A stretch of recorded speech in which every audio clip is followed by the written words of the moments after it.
The letter എന്ന് പറഞ്ഞൊരു short film ഉണ്ട്. അതിലൊരു പഴയൊരു പോസ്റ്റ് ഓഫീസ്, അതിൽ പ്രായമുള്ളൊരു പോസ്റ്റ്മാൻ, ക്രിസ്മസിൻ്റെ സീസണാണ്, ഒരുപാട് ലെറ്റേഴ്സ് ഉണ്ട്. ആളിങ്ങനെ വളരെ സ്പീഡിൽ ഇങ്ങനെ സീൽ വെച്ചുകൊണ്ടിരിക്കുകയാണ്. ആ സമയത്ത് ഒരു കാറ്റ് വന്നിട്ട് ഒരു ലെറ്റർ ഇങ്ങനെ പറന്ന് വുഡൻ ഷെൽഫിൻ്റെ താഴേക്ക് പോയി. അപ്പോൾ ഈ മനുഷ്യൻ കുനിഞ്ഞ് ആ ലെറ്റർ എടുക്കുമ്പോഴേക്കുമാണ് വേറെ ലെറ്റർ കൂടി ഇവിടെ കിടപ്പുണ്ട്. മറാലൊക്കെ പിടിച്ച് കിടക്കുകയാണ്, പഴയ ലെറ്റർ.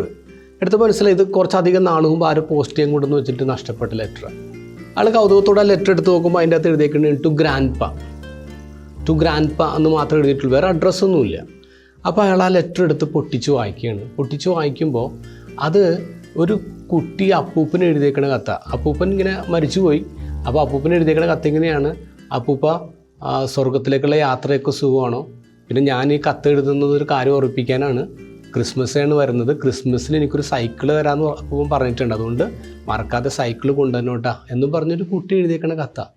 ഇയാൾ കത്ത് നോക്കിയപ്പോൾ ഇയാൾക്ക് മനസ്സിൽ കുറേ അധികം വർഷങ്ങൾക്ക് മുമ്പ് എഴുതിയേക്കേണ്ട ഒരു കത്താണ്. അപ്പോൾ ആർക്കോ അത് കൊണ്ട് പോസ്റ്റ് ചെയ്യാൻ വെച്ചിട്ട് പറഞ്ഞ് താഴെ പോയായിരിക്കാം എന്ന് ഇയാൾ കരുതുന്നു.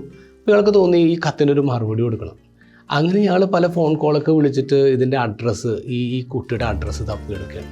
എന്നിട്ടൊരു ചെറിയ സൈക്കിൾ വാങ്ങിച്ചിട്ട് അത് ഗിഫ്റ്റ് പാക്കറ്റ് ചെയ്ത് ഈ വീട് കണ്ടുപിടിച്ച് കോളിംഗ് ബെല്ലടിച്ച് സൈക്കിൾ മുന്നിൽ വെച്ചിട്ട് ഇയാൾ മാറിയിരിക്കുകയാണ്. അയാൾ നോക്കുമ്പോഴേക്കും ഒരു ചെറുപ്പക്കാരനെ വരണേ. ആ പയ്യൻ വലിയ മനുഷ്യനായി. അവനൊരു കുട്ടിയുണ്ട്, ഒരു ചെറിയ കുട്ടിയുണ്ട്.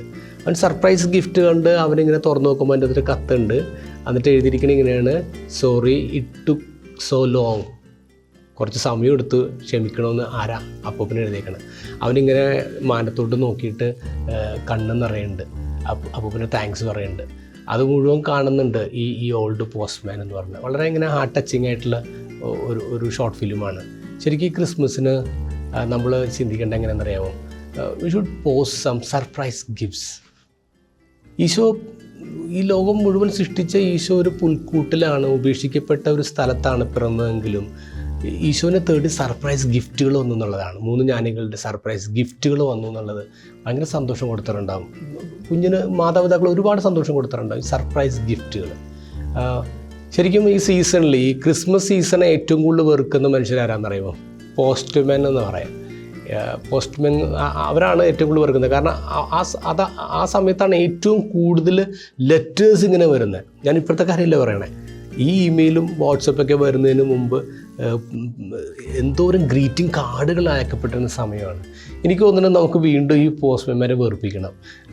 കാരണം പോസ്റ്റ് ചെയ്യണം, ലെറ്ററുകൾ പോസ്റ്റ് ചെയ്യണം, സർപ്രൈസ് ഗിഫ്റ്റുകൾ പോസ്റ്റ് ചെയ്യണം.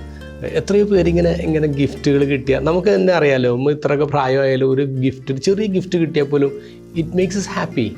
So this is A time off season of gift എന്ന് പറയാം. അതുകൊണ്ട് try to post a surprise gift. Good day.